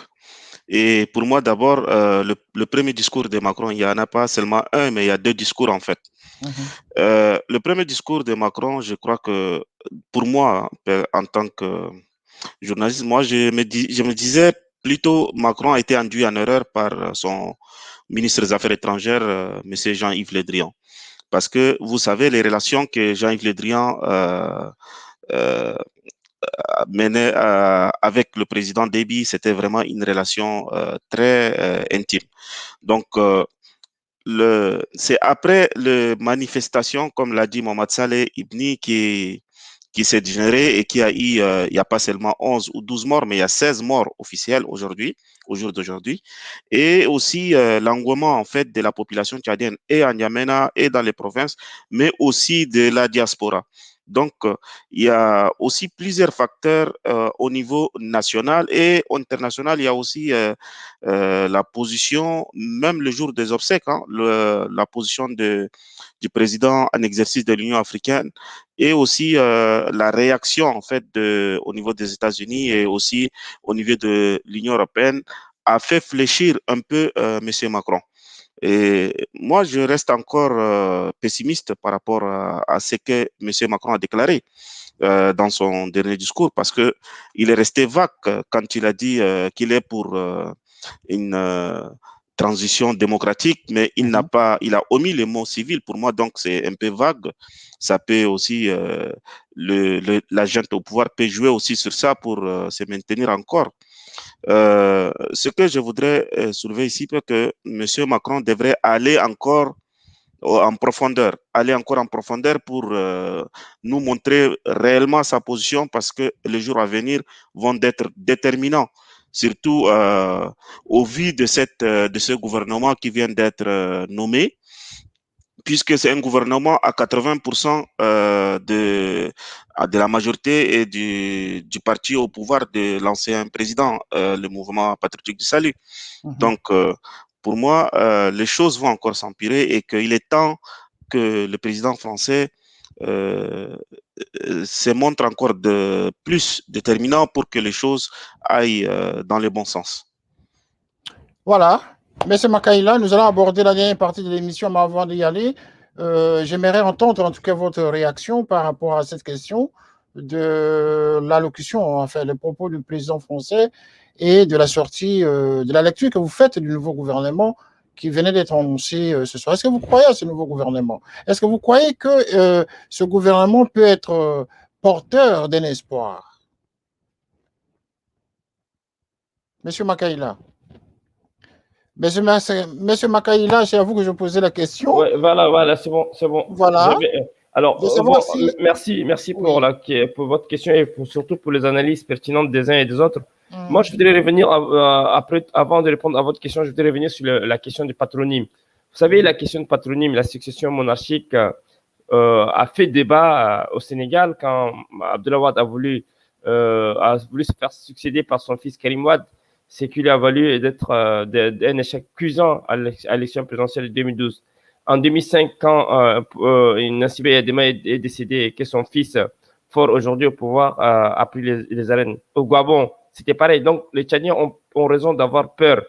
Ça va se passer. Et justement, la peur des Tchadiens était justifiée par la prise du pouvoir par le fils d'Idriss Déby, qui n'est autre que Mohamed Idriss Déby. Donc, en tout cas, la question de patronyme se pose vraiment avec acuité et qui mérite d'être analysée avec beaucoup de lucidité. Mais pour revenir à l'allocution ou bien à la prise de position de Macron, effectivement, Macron a fait, comme disait Maman Saleh Ibni, il a fait retour près de l'âge. D'un coup, en N'Djamena, il dit que la France n'acceptera pas que le Tchad soit déstabilisé par une force 1, alors que, sachant bien entendu que les rebelles tchadiens avaient demandé depuis toujours un dialogue politique inclusif pour déposer les armes. Ils n'ont pas voulu écouter les rebelles. Une fois à Paris, les réactions d'indignation un peu par le décolleur, la position de l'Union africaine avec un communiqué de presse appelant à une transition pacifique et apaisée, donc civile. Et donc, ce qui dit qu'il arrive à Paris, ils les rencontrent et ensemble, comme l'ont dit les uns et les autres, c'est qu'il y a eu une manifestation, une démonstration de force. La rue tchadienne a parlé. Les drapeaux français ont été brûlés en N'Djamena. Des slogans hostiles à la France ont été prononcés par des manifestants hostiles à Paris. Donc, depuis lors, la France a dû reconsidérer, Emmanuel Macron surtout a dû reconsidérer son approche en disant qu'il n'acceptera pas un schéma de succession. Il n'a pas employé de type monarchique et qu'il n'encouragerait pas non plus celles qui envisageraient cette option. Mais pour nous jusqu'au jour d'aujourd'hui, la situation reste entière parce que la mission de l'Union africaine qui a réclamé une transition apaisée, donc menée par un civil, n'a pas été respectée par la junte militaire au pouvoir. Le vœu d'Emmanuel Macron, son refus peut-être de dire qu'il ne veut pas d'une succession au Tchad de père en fils, n'a pas été respecté parce que le fils d'Idriss Déby est toujours au pouvoir. Il n'a pas voulu quitter le pouvoir au profit du président de l'Assemblée nationale. Donc, nous pensons que la politique de la France n'a pas varié au Tchad, malgré quelques démonstrations de force que nous observons tous.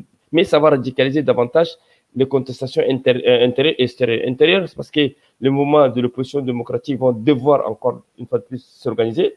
Et la diaspora également, en ce qui concerne, pour répondre à votre question, en ce qui concerne la composition du gouvernement, effectivement, on est heurté par la composition du gouvernement.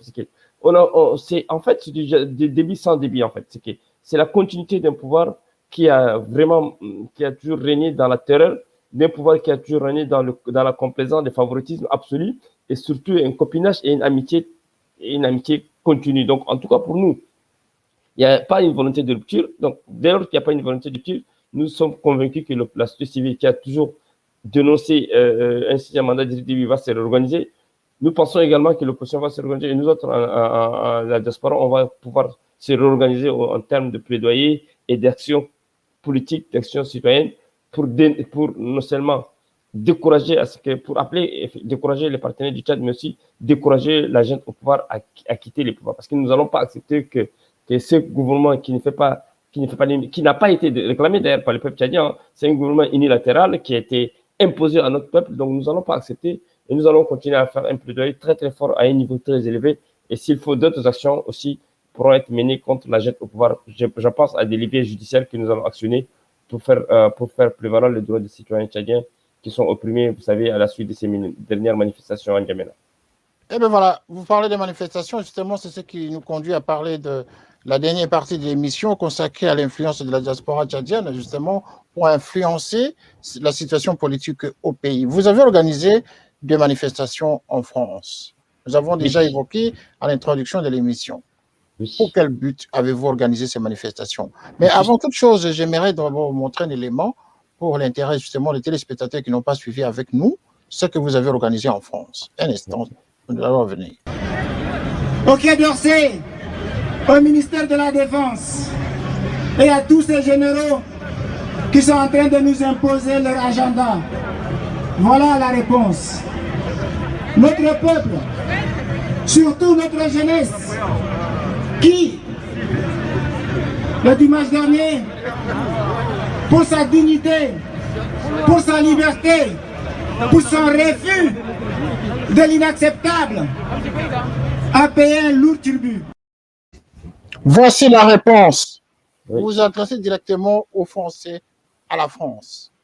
Qu'est-ce que ça signifie? Quel est le message que vous voulez apporter ici?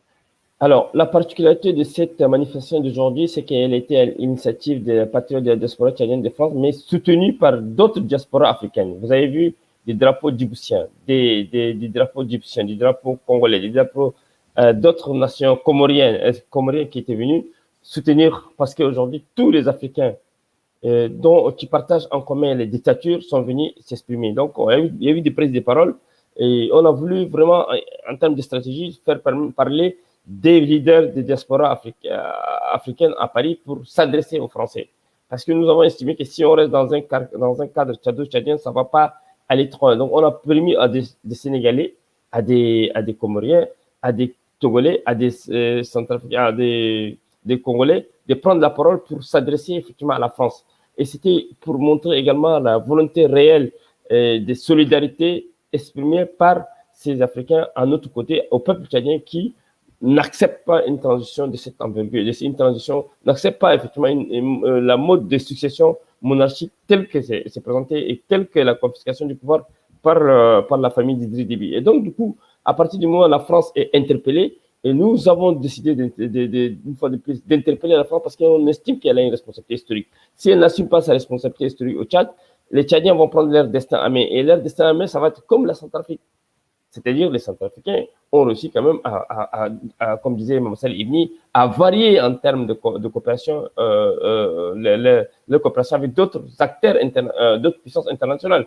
Et donc, si jamais la France ne prend pas en considération et qu'elle ne lâche pas les agents au pouvoir, ça va complexifier effectivement ses rapports avec les Tchadiens. Et donc, nous, en tant que diaspora, nous sommes le porte-parole de cette composante du peuple tchadien et nous allons continuer effectivement à faire un plaidoyer auprès des États qui sont plus respectueux des droits de l'homme, de la démocratie et des valeurs qui sont défendues et prônées par la France, mais qui ne la respectent pas, malheureusement, pour des intérêts occultes, pour des intérêts avec des militaires qui ne devaient pas quand même conduire une transition qui est déjà ensanglantée avec, quelqu'un disait tout à l'heure, avec 17 morts, plusieurs arrestations, une répression sauvage et sanglante qui s'est abattue sur des manifestants pacifiques. Et donc, nous n'allons pas accepter. Et donc, nous allons utiliser, M. René, nous allons utiliser tous les leviers internationaux pour faire entendre la cause du peuple tchadien et surtout défendre le peuple tchadien opprimé.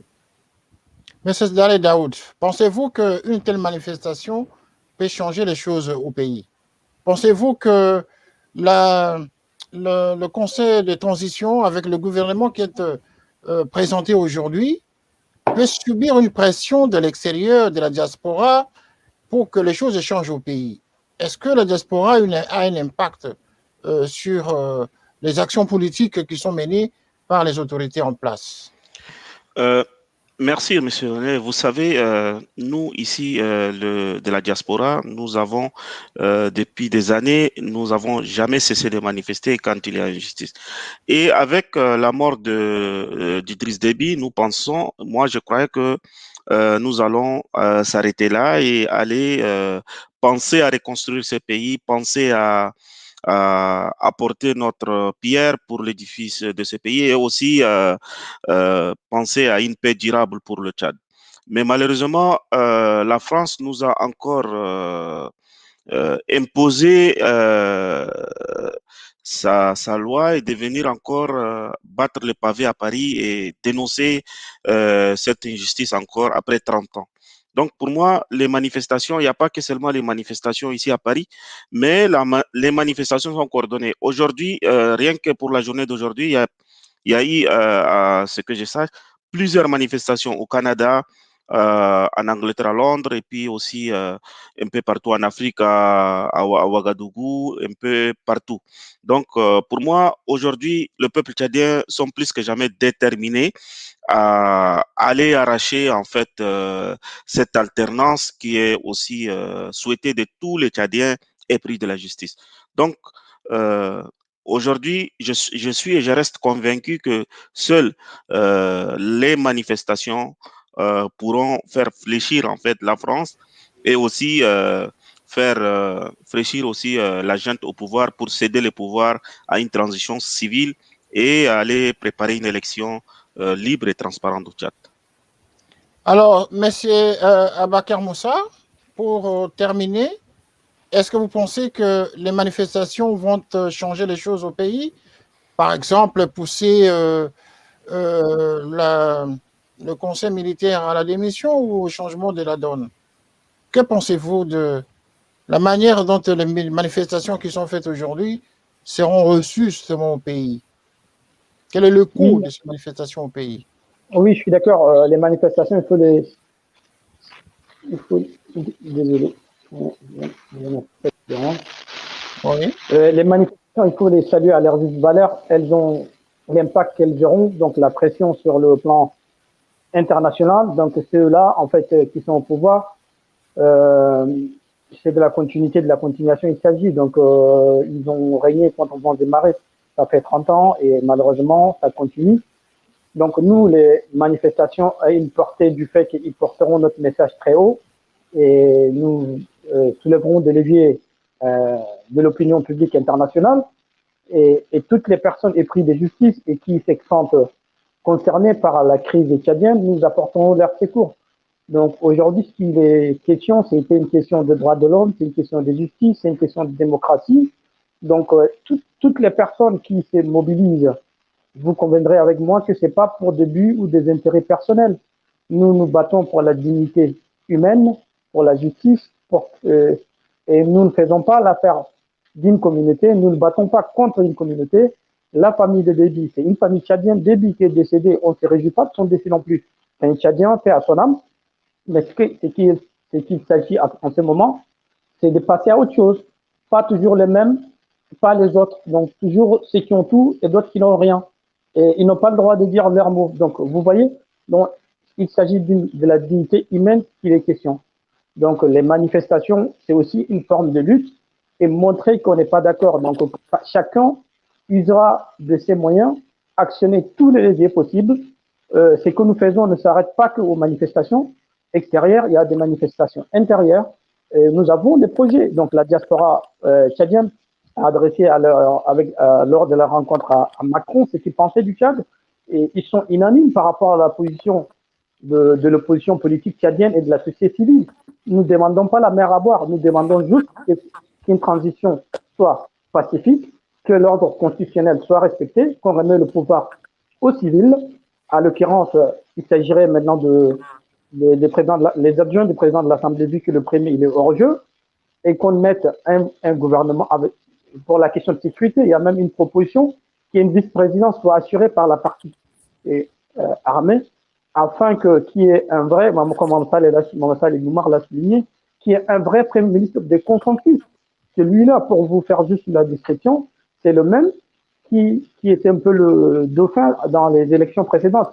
Toute l'opposition réelle qui se bat pour le peuple avait refusé d'aller en élection, mais celui-là, il a accepté. On sait que ça se fait à coup de milliards.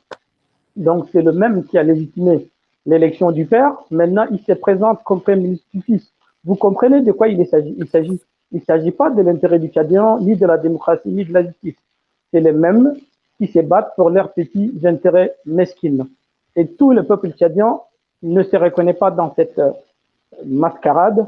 Donc, ce que les Tchadiens demandent, une transition pacifique, civile, en respectant la Constitution, nommant un Premier ministre de transition qui ferait asseoir tous les fils du Tchad, y compris ceux qui sont dehors avec les armes. Ils ne se battent pas pour un autre intérêt que de la dignité tchadienne. On a payé un lourd tribut, 30 ans de guerre, vous imaginez. Aujourd'hui, depuis les 2-3 semaines de combat, les gens ne se partagent pas des roses. C'est coups de canon, c'est des hommes qui tombent. Et que ce soit d'une part ou d'autre, c'est des Tchadiens. Donc c'est le Tchad qui perd dans tout ça. Donc tout ça, c'est masqué par un soi-disant de stabilité. De quelle stabilité peut-on parler quand les gens se tuent entre qui? Donc pour chuter, pour finir, nous Tchadiens, engagés de tous bords, aujourd'hui il n'est plus de bannière quelconque. Il est question du Tchad. Donc n'arrêtons pas, c'est pas fini, ça commence maintenant. Déby est mort, mais l'équation est devenue plus compliquée et nous lâchons rien. Les pleureuses et ceux qui se battent pour l'intérêt, l'histoire va les juger. Voilà, il nous reste 10 minutes d'émission. Il nous reste 10 minutes d'émission et nous aurons terminé ce rond débat de ce soir. Débat d'éclaircissement, échange d'éclaircissement plutôt, par rapport à la situation au Tchad.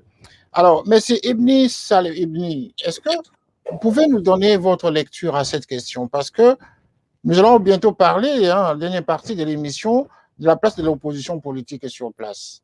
Nous allons justement parler d'un parti qui fait quand même bouger les choses au pays. Nous allons quand même citer bientôt le nom de ce parti que nous avons quand même découvert, son leader qui est encore très jeune, le Parti des Transformateurs. C'est un parti politique quand même porteur d'espoir. Mais avant d'y arriver, pouvez-vous nous donner d'abord votre lecture par rapport à cette question posée tout à l'heure?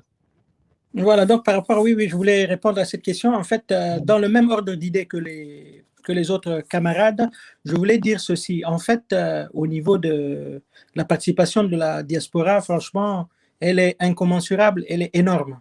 Et nous, on a une représentation ici en France. Voilà, notre ONG qui est présente au Tchad et au Niger est déclarée comme association loi 1901 ici en France.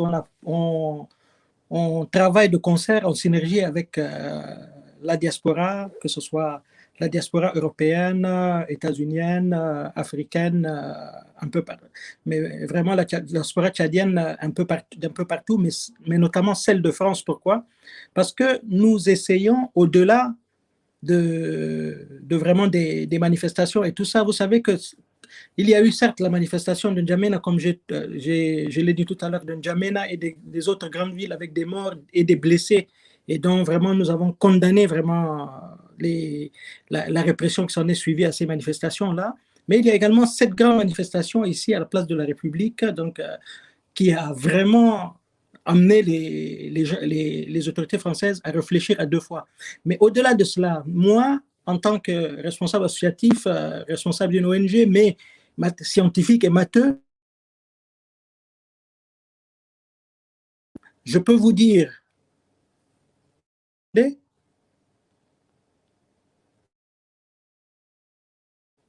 vous m'entendez?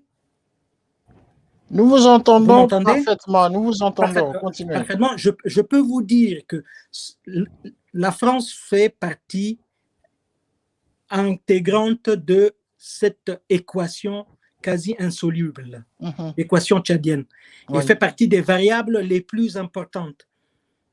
Et donc, comme elle fait partie du problème, c'est très difficile d'aborder le problème. Il faut l'aborder avec la diaspora qui doit s'investir ici en politique. Nous, de concert avec les diasporas, quand on veut vraiment faire bouger les choses, et toucher un peu, voilà, et montrer aux Européens drainés par la France au niveau de l'Union européenne, vraiment, on passe par Bruxelles et tout ça à travers les diasporas, on passe à travers des partis d'opposition parce que nous, on ne fait pas de la politique, nous n'avons pas de couleur politique, nous ne sommes ni de gauche ni de droite, voilà, nous sommes apolitiques. En tant qu'ONG, vraiment de promotion civique et de promotion démocratique, nous, le travail qu'on fait, c'est vraiment aller vers, et nous saluons vraiment la République insoumise, nous saluons le groupe des Verts et pas mal de groupes à l'Assemblée, de mouvements politiques et également des personnalités ressources ici qui essaient vraiment de faire passer des choses, faire passer par exemple des résolutions sur le Tchad, et c'est ce travail-là également, c'est ce volet-là.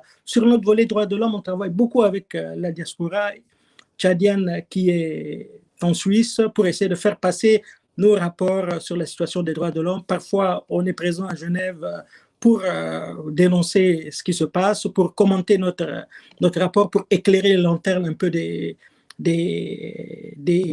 responsables au niveau de l'ONU. Et donc, la diaspora, ça sert aussi à ça, et notamment celle de la France, c'est par rapport vraiment à la France qu'il y a beaucoup de blocus, et elle a beaucoup plus, sa partition à jouer, elle est beaucoup plus importante que les autres. Voilà. Et sur la position, voilà, dans ce qui se passe au Tchad, nous avons remarqué que les États-Unis ont une position qui n'a pas bougé d'un iota, et c'est une position assez salutaire qui rejoint celle de l'Union africaine, du président en exercice de l'Union africaine, et c'est quelque chose vraiment à saluer. Au niveau de l'Union européenne, les choses bougent parce que la France ne peut pas à elle toute seule faire ce qu'elle veut, et justement l'Allemagne, comme je disais tout à l'heure, s'est empressée de vraiment de remettre en cause certaines déclarations et tout ça, même si cela, voilà, ça c'est peut-être que cela s'est fait en off, c'est pas, voilà, le linge sale se lave en famille européenne, mais pour parler vraiment ainsi, vraiment c'est des choses qui ne sont pas acceptables dans certaines démocraties. Il n'y a que la France qui reste au peloton et qui veut nous envoyer vraiment des années en arrière, nous au Tchad, alors que voilà, il y a une opportunité pour aller de l'avant, et nous, on veut la paix, on veut la stabilité, on est frères, on veut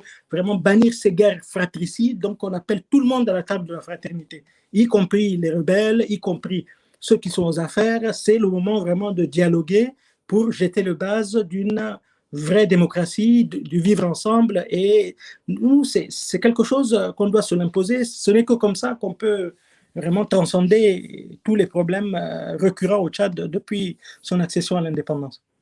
Eh bien voilà, je peux confirmer que ça, c'est un discours vraiment d'un panafricain, d'un panafricaniste justement qui aimerait que les idées soient mises ensemble pour défendre le pays, pour défendre évidemment le continent africain, qui est également subdivisé justement dans des groupuscules où on trouve des moments de rébellion dans tel ou tel pays pour déstabiliser le bon fonctionnement des États africains.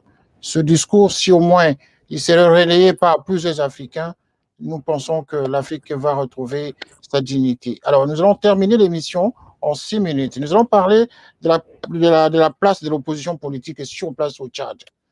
Alors, M. Gebla, pouvez-vous nous dire actuellement quel est le parti politique auquel on peut faire confiance, un parti politique digne aujourd'hui de bousculer les choses sur place? Nous allons terminer cette émission en 6 minutes.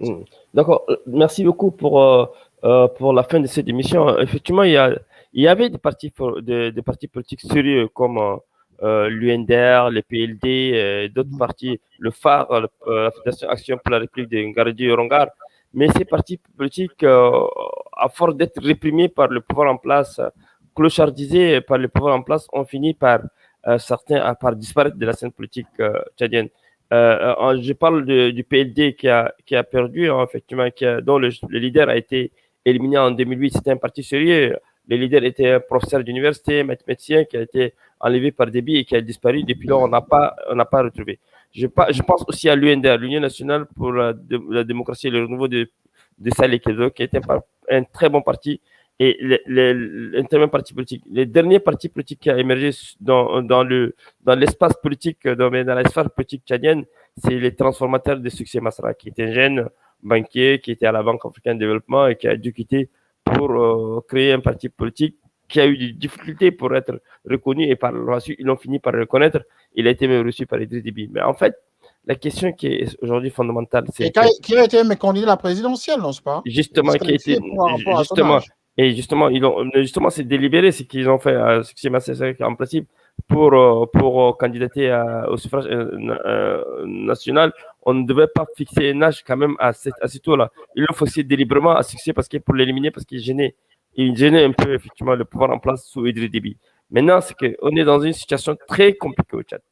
Les partis en présence, les forces en présence tchadienne sont aujourd'hui fragmentées en plusieurs politiques et donc ils peinent à s'organiser en coalition parce que les défis sont énormes aujourd'hui. Donc, seule une grande coalition, une large coalition pourrait faire d'abord renverser, parce que tout à l'heure, Abakar disait que la disparition d'Idriss Déby nous a placés dans une équation complexe maintenant. Donc, il faut réinventer d'autres analyses politiques et que les partis politiques doivent s'adapter au nouveau contexte tchadien face à ces défis que nous a imposés. D'abord, les défis d'un gouvernement illégal, d'une transition illégale, et donc il faut encore reconsidérer toute l'approche politique dans ces pays-là. Donc, en tout cas, les partis politiques doivent, de mon point de vue, s'organiser en une large coalition pour quand même peser dans l'échiquier politique national. Voilà. Monsieur Saleh, les partis politiques sur place, quelles sont les forces en présence? Ça peut changer les choses sur place? Merci, Monsieur René. Les partis politiques, il y en a beaucoup depuis l'avènement de la démocratie au Tchad. Il y en a pas mal et il y a des partis qui ont disparu, de grands partis qui ont disparu, tels que le RDP de Mamadou Choua, l'ancien président tchadien. Et aussi, il y a des partis aussi qui ont survécu. Tels que le parti de Saleh Kibzabo, Yender, le parti du fait Ibn Omar Mamad Saleh, PLD, qu'aujourd'hui, notre grand regret de voir aujourd'hui son secrétaire général qui rentre dans un gouvernement que nous jugeons illégitime et illégal de transition. Donc, pour moi, aujourd'hui, pour parler des partis politiques, il y en a des partis politiques. Mais la question qui se pose, c'est pas les partis politiques, c'est l'engagement politique. C'est la manière dont on mène la politique. Vous savez, le Tchad a une démocratie qui est jeune, une démocratie qui est,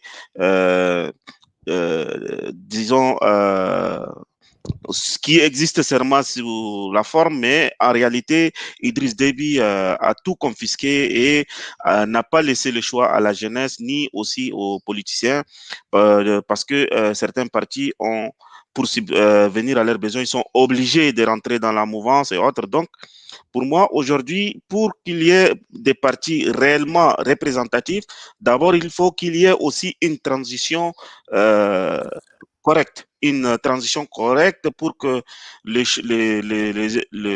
textes de l'État soient révisés, la caution soit révisée aussi, et que en ce moment, les partis politiques vont émerger et vont avoir leur place et qui vont faire le bon travail pour que voilà qu'il y ait vraiment une élection. Donc pour moi, aujourd'hui, je peux pas, à part bien sûr le jeune parti de Succès Masra, le transformateur, qui fait aussi un bon travail, et aussi UNDR, je ne peux pas aujourd'hui, à l'heure où je vous parle, de dire que réellement il y a d'autres partis qui peuvent renverser la tendance ou puis qui peuvent aller jusqu'aux élections et gagner les élections.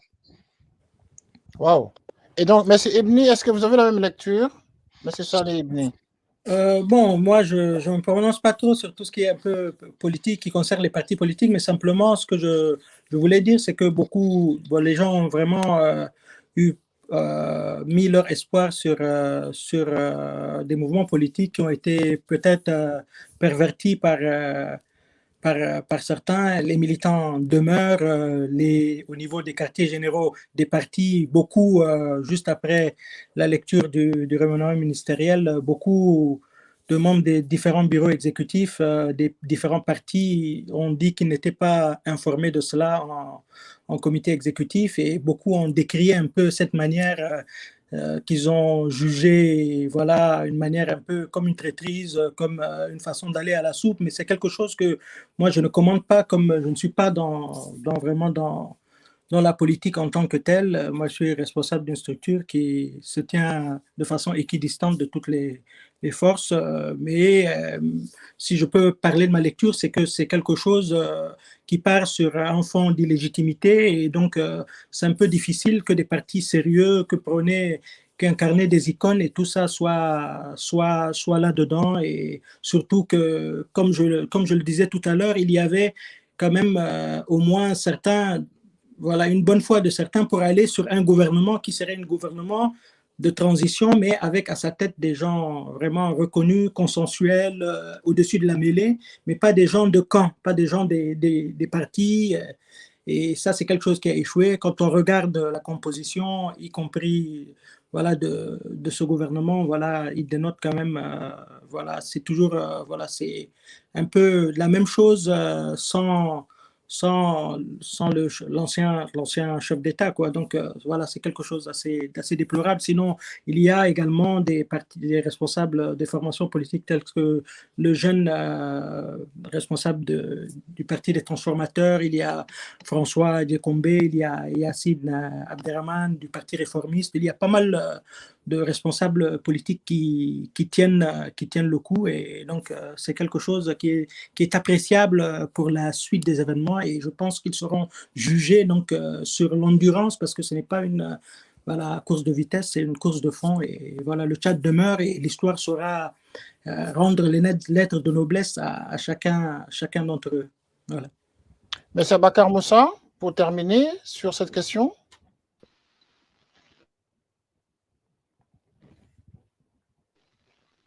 Monsieur Bakar Moussa.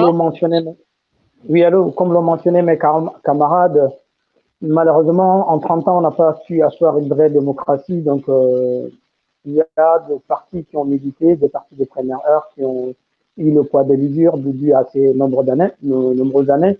Après, les partis des transformateurs est rentré dans l'arène depuis bientôt 3 ans, où on est déjà dans la 3e année entamée.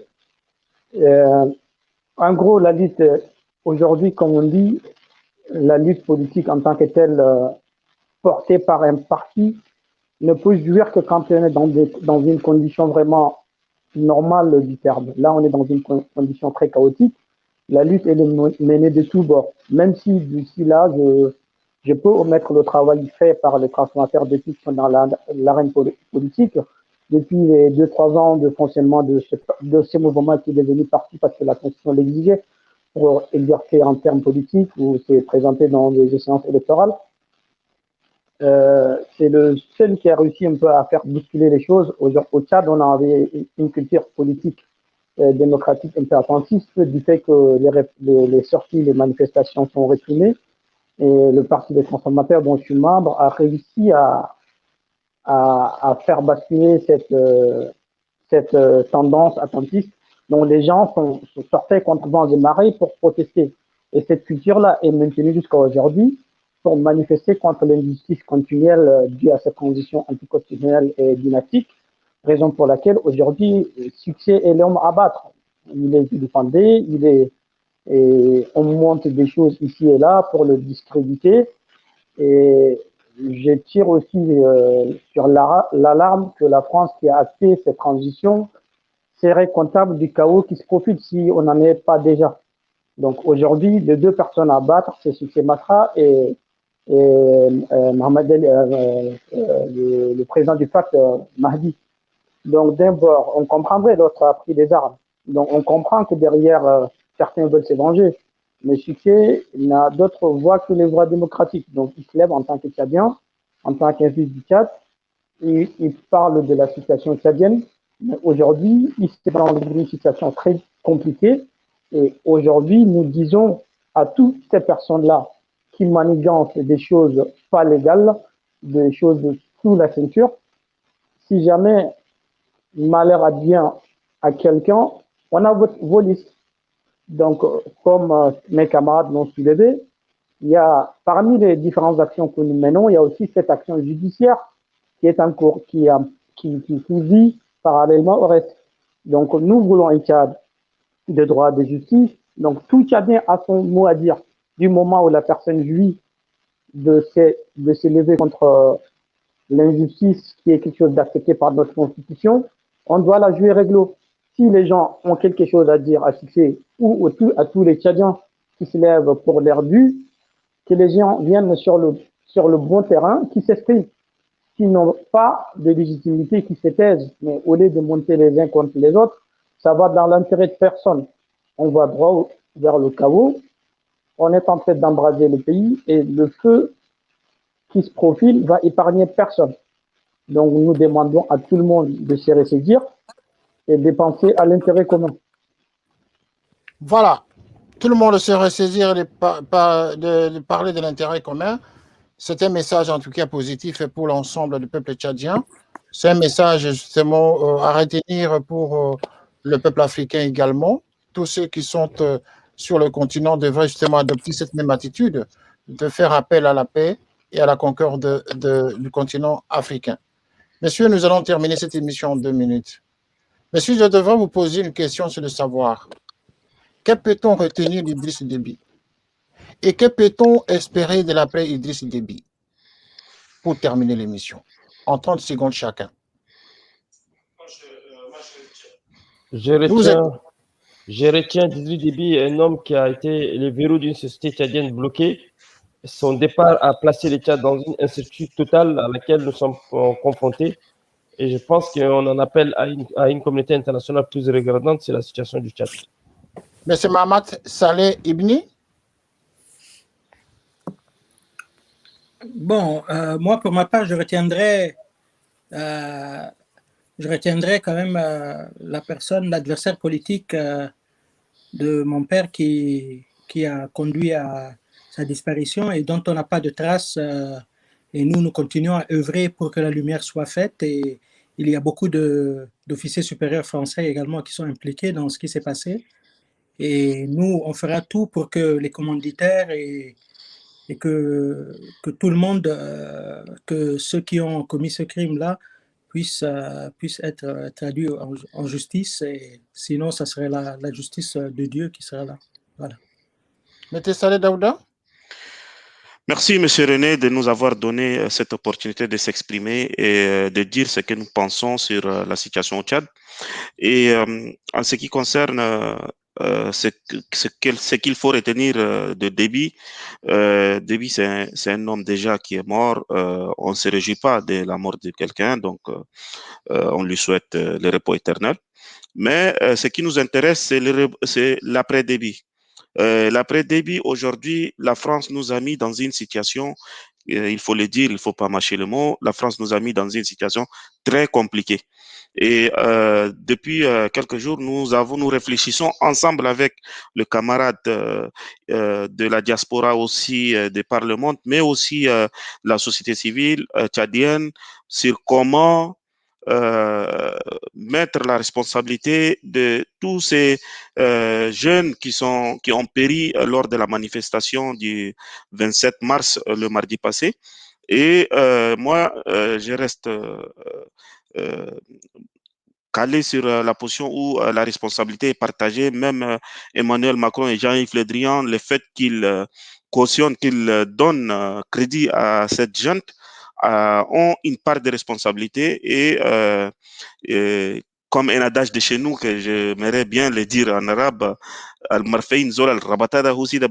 donc l'IN, quand celui qui l'a attaché, c'est la seule personne qui est habilitée aussi à le détacher. Donc il est plus que jamais temps à M. Macron et Jean-Yves Le Drian d'agir pour que l'alternant la transition soit effective, la transition civile, et éviter le chaos au Tchad. Merci Abakar Moussa. Pour terminer.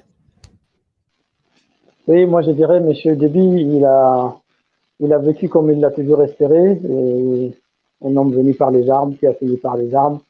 Donc moi je dirais, il a vécu pour sa propre vanité et son gloire, et la gloire de ceux qui ont voulu l'accompagner. Et si nous sommes là et que nous débattons, s'il a été le grand homme que tout le monde saluait, nous ne serons pas, ce débat-là n'aura pas lieu, on serait dans un débat de saluer sa mémoire, ses œuvres, la quiétude dans laquelle il aurait laissé le Tchad et les Tchadiens. Donc malheureusement, personne ne peut dire ça. Donc comme le vient aujourd'hui, fait à son âme, son combat est terminé, le combat de tous les autres Tchadiens commence. Donc malheureusement, il ne nous a pas laissé dans un état de réjouissance. Le pays est à bord du gouffre, il a prédit avant de partir le déluge après lui. Et cette déluge-là, est quelque part, c'est professé par le maintien de la France. par l'aide de la France, par le fait que la France acte cela, par le fait que la France fait du petit rétropédalage, je dirais, ils n'ont pas rétropédalé pour l'instant, c'est l'office qui continue. Il crée un gouvernement, ça veut dire que les choses sont en train de s'appliquer petit à petit. Et ils essayent de faire user les Tchadiens avec le temps et puis qu'ils nous fassent accepter cette couleur je dirais, des goûts très amers. Mais nous autres, nous ne disons pas non. Nous sommes pas défaitistes. Comme on l'a été toujours, nous autres, par exemple, à l'occurrence moi-même, je peux parler de moi, je me trouve un peu dans la politique, pas par vocation, ni j'ai l'aspiration de le faire. J'ai fait des études d'ingénierie, je suis un scientifique, mais je fais la politique par devoir. Comme tous les membres de ces nouveaux partis, les transformateurs, quand on voit les jeunes de très jeunes il y en a qui sont sur les bancs d'école, d'autres sont dans le lycée, d'autres sont à l'université, d'autres ils commencent à peine une carrière professionnelle, mais ils se lancent dans la politique en s'engageant au parti des transformateurs. C'est parce que ils se disent qu'on ne pourrait pas être spectateur de notre propre vie. La vie, c'est pas un spectacle. Donc, on doit se battre et la liberté, ça s'arrache. Raison pour laquelle aujourd'hui, le parti, le transformateur, reste quand même le porte-étendard de la lutte tchadienne, accompagné de la société civile et les associations qui militent pour la dignité humaine, pour le droit de l'homme. Donc, nous ne lâchons rien avec tous les partenaires tchadiens, avec tous les panafricains, avec toutes les personnes épris de justice et au courage des combats des Tchadiens, que ce soit par la plume, que ce soit par les armes, d'une manière ou d'une autre. Les Tchadiens arracheront leur indépendance, leur liberté, afin que tous les fils et les filles de ces pays puissent jouir aussi à des choses un peu plus intéressantes que de rester un pays gage d'armes, de guerres, de rébellions. Donc le Tchad n'est pas que ça. Il y a aussi d'autres aspects du Tchad qu'on aspire à montrer à l'humanité entière. Merci à vous de nous avoir donné cette opportunité de nous exprimer. Merci, c'est avec plaisir que l'opportunité sera accordée justement à chaque fois qu'il y a un événement, à chaque fois qu'il y a un sujet à évoquer. Mais pour le moment, en tout cas, à moins que vous ayez encore un mot qui est suspendu encore dans la gorge et un propos que vous avez voulu justement encore dire ou informer, vous avez encore 1 minute en tout cas, chacun, enfin, dans l'ensemble de cette émission, il y aura ces 1 minute. Et donc, si vous avez encore un mot ou un message adressé au peuple africain qui nous suit pour le moment, vous avez la minute justement pour le dire. Sinon, autrement, nous allons terminer l'émission. Je vais exploiter cette minute en fait en lançant un appel aux populations africaines en général pour leur faire comprendre que Idriss Déby n'est pas un panafricaniste comme ils prétendent le dire, parce qu'il a été, même s'il était engagé sur le théâtre des affrontements contre le groupe djihadiste, mais au niveau politique intérieur, il a laissé un chaos terrible. Il a réprimé sa population. Il a mis en place une armée qui est devenue un instrument de la diplomatie internationale, et ce qui lui a permis de la longévité de son pouvoir. Et donc, du coup, il faut d'ores et déjà que les Africains, effectivement, enlèvent de leur tête que c'est un panafricaniste qui a disparu. Mais plutôt, nous autres, nous sommes des vrais panafricanistes. On est là pour créer, effectivement, cette passerelle entre les Congolais de la RDC, les Congolais de Brazzaville, les Gabonais, etc., et les Tchadiens, pour que vraiment l'Afrique de demain soit une Afrique plutôt unie qu'une Afrique divisée. Voilà. Eh ben voilà, c'est encore un autre sujet, hein, c'est un autre sujet qui est relancé là, de dire que Idriss Déby n'était pas un panafricain, n'était pas un panafricaniste non plus. Ça, c'est quelque chose vraiment qui va encore relancer notre débat, parce que dans différents plateaux, en tout cas, nous l'avons déjà présenté ainsi comme étant un panafricain, un homme qui défendait la cause de l'Afrique, un homme qui défendait la cause de son pays.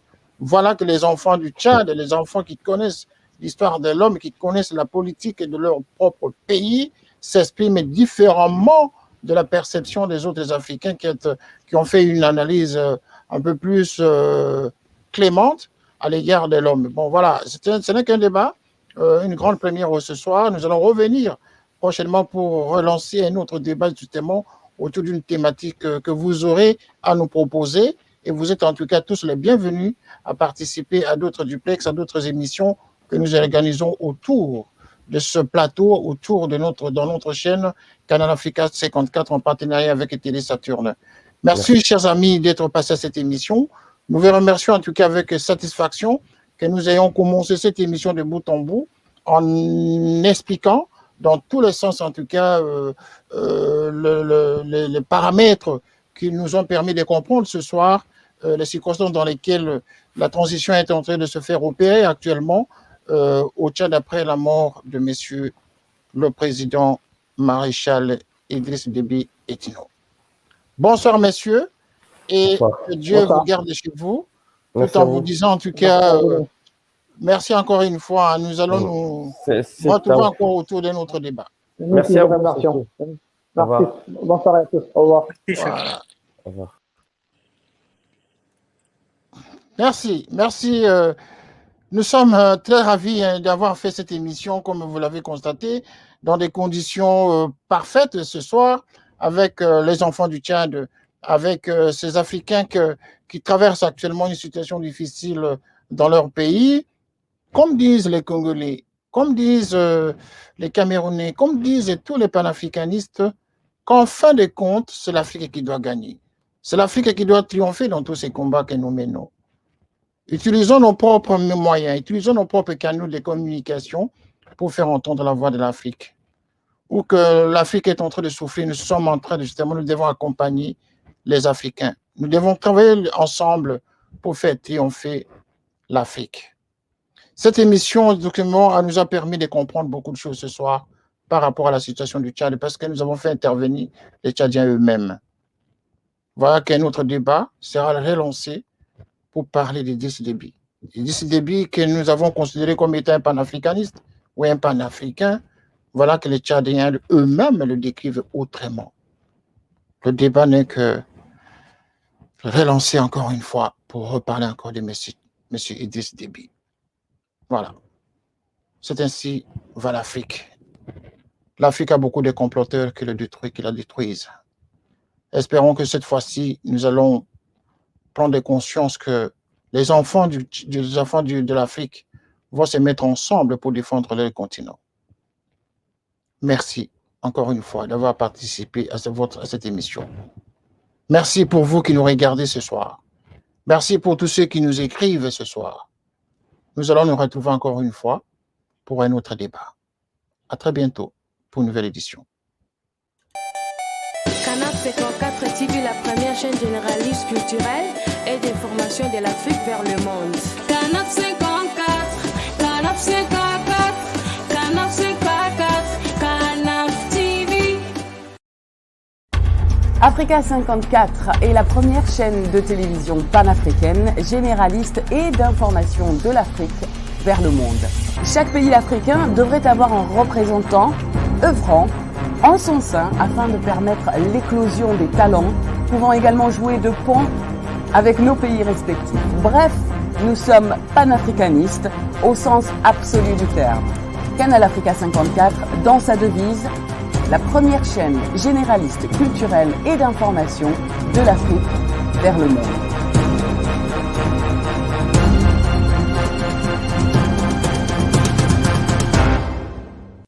Canal Africa 54 will give to Africans and Afro-Caribbean what they have long been waiting for, expression of their own voice alongside the Western media and elsewhere in the globe. We aim to make the channel professional, sophisticated, contemporary. This channel will offer to viewers a unique experience in digital broadcasting. Our broadcasting and creative departments are dedicated towards having a constant flow of interesting and exciting programs. By using the most sophisticated methods of production, we aim to provide programming which is second to none, developing and enhancing the digital TV services throughout interactive mediums.